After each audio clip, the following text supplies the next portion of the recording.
The overall goal of this protocol is to derive homogeneous human-induced pluripotent stem cells.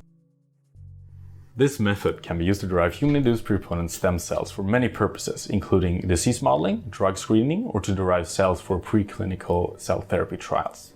The advantage of this protocol is that it's robust and generates homogeneous cells that are maintained in a user-friendly, xeno-free, and fully chemically defined culture system.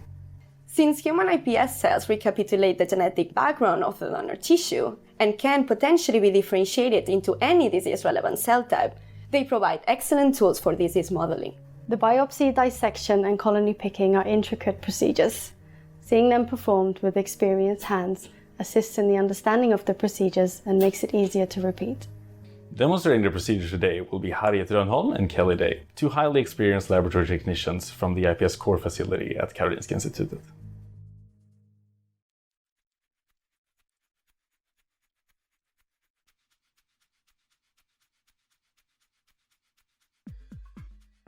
Skin biopsy samples can be stored in PBS plus 1% penicillin streptomycin for up to 48 hours at 4 degrees Celsius, but should be processed as fast as possible after being obtained.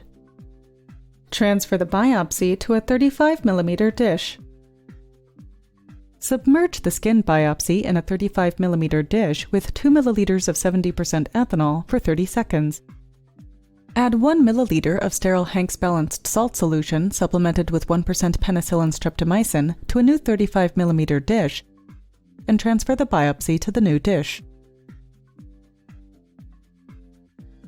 Transfer the biopsy to a fourth 35 mm dish filled with 1 milliliter of freshly prepared 0.1% dispaste solution.